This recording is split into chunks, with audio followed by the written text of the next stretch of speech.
Welcome. It's Hump Day, September 7th on the Fun Astrology Podcast. Thomas Miller, thanks for joining us. If this is your first time, welcome aboard. We've got a lot to talk about today. There's not much as far as exact aspects, but boy, there are a bunch of in-orb aspects, and we're going to cover through this. Let's jump in the Fun Astrology helicopter and go up about 7,000 feet. Take a look at this thing from a broader perspective. First, the business at hand for today. The exact aspects are all this evening, Eastern time, at least in the United States. Now, this one's significant. The sun trines the north node and sextiles the south node of the moon. Now, I'm using the true node calculation so that we catch exactly what's happening in the sky. If you have your chart set to the mean node setting, then this will be off a little bit, but 6:51 p.m., so that's an intersection or a rendezvous in a favorable kind of way. Let's work together. Let's accomplish some things. Let's move some things forward as far as perhaps creating a synchronicity, perhaps an encounter, perhaps something that you journal in the morning that just comes to you vividly. It's all about resolving past stuff and moving that inchworm forward a little bit at a time. So put your little karmic antennas out because today you might have something cross your path. The other thing this means is that we are halfway, we are at the midpoint in astrological terminology between the last moon wobble and the next moon wobble. The next moon wobble will be a conjunction. The last one was a square. No significance to that really in the sky or affecting anything, but it's just a mental note. Now, the other one is the sun is in a quincunx. Yod alert. A quincunx to Chiron. That's at 9:26 this evening. So do we have a yod? If we have one quincunx, do we have two? Yes, we do. Are they forming a sextile at the base? Yes, they are. We have another yod. You know, last year we had a series of these like this, and I think it was about this time of year, wasn't it? Was it in the middle of the year? But here we have the sun up at the top of the witch's hat. At the base, well, this is where this one gets interesting.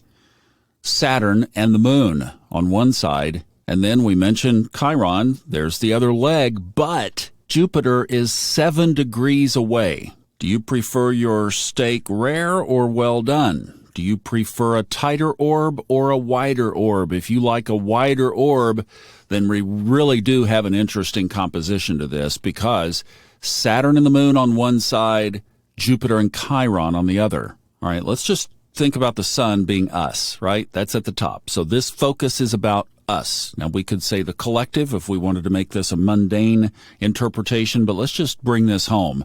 The country's got enough problems as it is.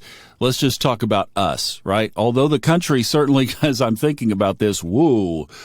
Okay, so we are at the top. We are the sun. We are the focus of this yod.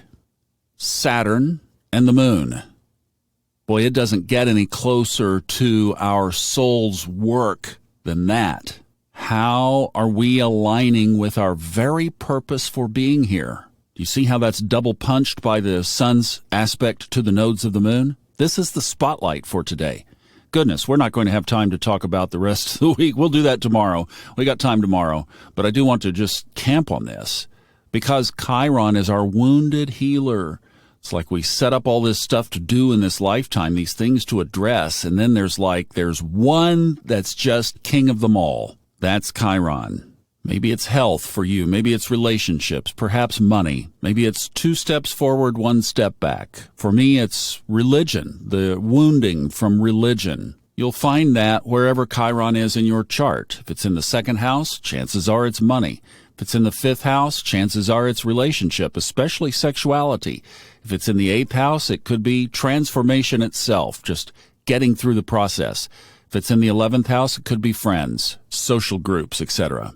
Mine's in the 9th. There you are. Religion versus spirituality. With Jupiter nearby, especially in retrograde, and Chiron's in retrograde too, this is all doing this inner work.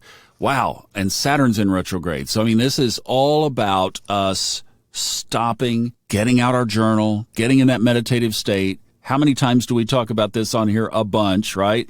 Because the chart brings us to these places in our life. See, when you're following your chart, when you're following your path, then you know this is a chai tea and journal morning. So don't scan Facebook so much. Close that stuff up and get your nose in that journal.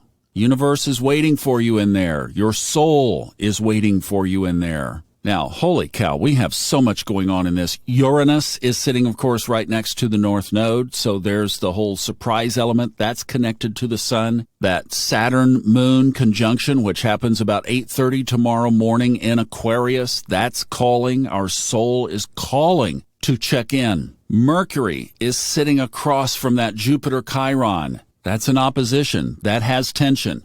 Don't overthink it. Journal your feelings, not your thoughts. Ask your conscious mind to be quiet so your soul, your subconscious mind can speak.